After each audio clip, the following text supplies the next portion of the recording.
ایک سسٹم بنایا ہوا ہے اللہ تعالیٰ کی مرضی کہ جب چاہے اَيَحْسَبُ الْإِنسَانُ أَلَّن نَجْمَعَ عِظَامًا، منکرین حدیث جن کو عذاب قبر کے اوپر اشکالات ہیں اور جو ان ملحدوں جیسی گفتگو کرتے ہیں، روح سے جسم نے الگ ہو جانا ہے، جسم نے مٹی میں مل جانا ہے، جسم کے اوپر کیسے عذاب آ سکتا ہے، روح علیین میں ہوتی ہے، جسم قبر کے نیچے ہوتا ہے، جسم تو پورا کا پورا چورا چورا ہو چکا ہوتا ہے، وغیرہ وغیرہ. یہ سارے اشکالات، یہ سارے ابہامات صرف انکار حدیث کی پیدائش ہیں، قرآن و سنت سے ثابت نہیں ہے. یحسب الانسان ولن نجمع عظاما، کیا انسان نے یہ گمان کر لیا کہ ہم اس کی بسیدہ ہڈیوں کو جوڑ نہیں سکتے، یا اکٹھا نہیں کر سکتے، یا ان کے اوپر عذاب نہیں دے سکتے، یا ان کے ساتھ ہم کوئی معاملہ نہیں کر سکتے؟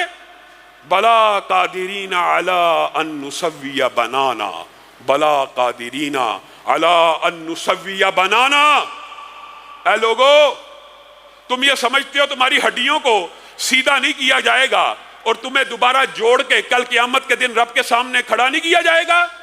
بلا قادرین علی ان نسوی بنانا. تمہارا رب وہ ہے جو تمہارے انگلیوں کے فنگر پرنٹس ہیں، ان انگلیوں کے اوپر جو لکیریں ہیں، کل قیامت کے دن اٹھو گے انہی فنگر پرنٹس اور لکیروں کے ساتھ اٹھو گے. ان لکیروں کو بھی سیدھا کر دے گا، پور پور کو سیدھا کر دے گا.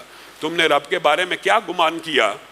کیا عذاب قبر کا انکار کر دینے سے بندہ قیامت کے عذاب سے بچ جاتا ہے؟ عجیب و غریب فلسفہ. برزخ کو نہیں ماننا، عذاب قبر کو نہیں ماننا، اور بنیاد کیا رکھتے ہیں؟ حدیث رکھتے ہیں کہ حدیث کی وجہ سے حدیث میں ہی آتا ہے. جھوٹ بولتے ہیں، لوگوں کو مغالطہ ڈالتے ہیں.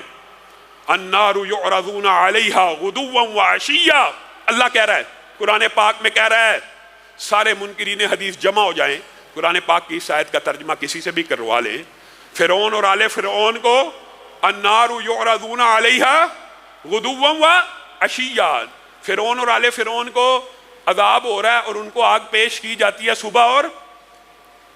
یہ حدیث ہے، یہ قرآن کی آیت ہے. اور کل قیامت کے دن ان کو اصل عذاب کا ذائقہ چکھنا ہے، شدید عذاب کا ذائقہ چکھنا ہے. اس آیت کا ترجمہ کروا لیا جائے. اگر اس سے مراد قیامت کا عذاب ہوتا تو اللہ تعالیٰ پھر یہ کیوں کہہ رہا ہے کہ پھر قیامت کے دن ان کو اور عذاب کا مزہ چکھنا پڑے گا؟ گویا عذاب پہلے شروع ہو جاتا ہے. اگر قرآن کی صرف اس ایک آیت کو مان لیا جائے تو سارے اشکالات ختم. اللہ کی مرضی. اور یہ جو سوالات لوگ کرتے ہیں، یہ جی عذاب پہلے سے کیسے شروع ہو سکتا ہے؟ ابھی تو حساب کتاب ہوا نہیں تھا، حساب کتاب سے پہلے عذاب کیسے عقل کے اوپر پڑتا ہے؟ اس دنیا کے اندر بھی اللہ کی مرضی ہے، جس کو عذاب کا شکار کر دے. صاحب تب ہوا ہے. اگر دنیا کے اندر مصیبت مشکل آ سکتی ہے اور مومن کے لیے خوشخبری ہے کہ ایک مشکل اور مصیبت سے اس کے گناہ معاف ہوتے ہیں، پاک ہوتا ہے بندہ مومن، ایک کانٹا چبھنے سے بھی اس کے گناہ معاف ہو رہے ہوتے ہیں، تو اللہ تعالیٰ ہو سکتا ہے کہ بعد میں برزخ میں آنے والے عذابوں کی وجہ سے بھی کئی مومن لوگوں کو معاف کر دے، آہستہ آہستہ اگلی سٹیج میں جانے سے پہلے. اور حساب کتاب سے پہلے عذاب کیوں نہیں ہو سکتا؟ وَلَوْ تَرَىٰ إِذِ الظَّالِمُونَ فِي غَمَرَاتِ الْمَوْتِ وَالْمَلَائِكَةُ بَاسِطُو أَيْدِيهِمْ أَخْرِجُوا أَنفُسَكُمْ الْيَوْمَ تُجْزَوْنَ عَذَابَ الْهُونِ. اللہ کہہ رہا ہے غامدی صاحب، منکرین حدیث دنیا کے جمع ہو جائیں. عذاب کیوں نہیں ہو سکتا پہلے جی حشر سے؟ وَلَوْ تَرَىٰ إِذِ الظَّالِمُونَ فِي غَمَرَاتِ الْمَوْتِ، اللہ کہہ رہا ہے. اور جب تم ظالموں کو دیکھو گے کہاں پہ؟ موت کے لمحات میں. یہ کہتے ہیں جی وہ حشر کے بعد ہی عذاب ہونا ہے. اللہ تو قرآن پاک، یہ انکار حدیث انکار قرآن ہے، انکار قرآن ہے. جس حدیث کا انکار کیا ہے اس سے ملتی جلتی آیت اللہ نے قرآن میں نازل کر دی. کر لیں انکار، اس آیت سے کہاں بھاگیں گے؟ اللہ کہہ رہا ہے اگر تم دیکھو ظالموں کی جس وقت روحوں کو قبض کیا جا رہا ہوتا ہے اور فرشتے ہاتھ پھیلائے کھڑے ہوتے ہیں اور کیا کہہ رہے ہوتے ہیں؟ اخرجو انفسکم، نکلو آج اس جسم سے. روح کو کہہ رہے ہوتے ہیں الیوم تجزون عذاب الہون، آج ہی کے دن تمہارے اوپر عذاب کی ابتدا کر دی جائے گی. اور دیگر دو آیات میں یضربون وجوہہم وادبارہم، ان کے منہ کے اوپر تھپڑ مار رہے ہوتے ہیں. بتائیے غامدی صاحب، حساب کتاب سے پہلے تھپڑ کیسے؟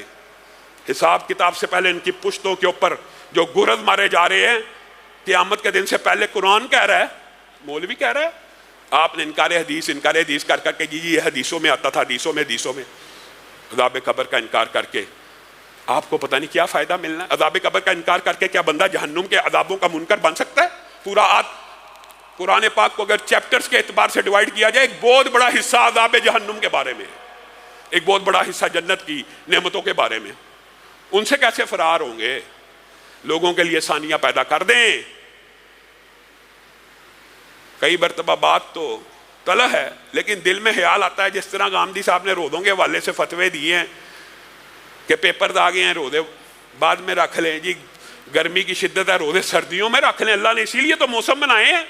میرے دل میں کئی مرتبہ خیال آتا ہے کئی غامدی صاحب کسی دن یہ فتویٰ نہ دے دیں کہ دنیا ایک سفر کی طرح ہے اور انسان اس میں مسافر ہے اور مسافر پہ روزہ ہی کوئی نہیں۔ اس طرح کے فتووں سے ایک دفعہ آپ حیران رہ جائیں گے۔ ایک ٹی وی پروگرام میں بیٹھا ہوا تھا، اینکر نے مجھ سے سوال کیا، غامدی صاحب نے فتویٰ دیا، آپ کو کرونا کے ایام یاد ہوں گے، پہلے انہوں نے یہ بھی کہا تھا کہ کوئی جلا بھی دے تو کوئی مسئلہ نہیں لیکن جلانا نہیں چاہیے وغیرہ، بعد میں انہوں نے یو ٹرن لیا۔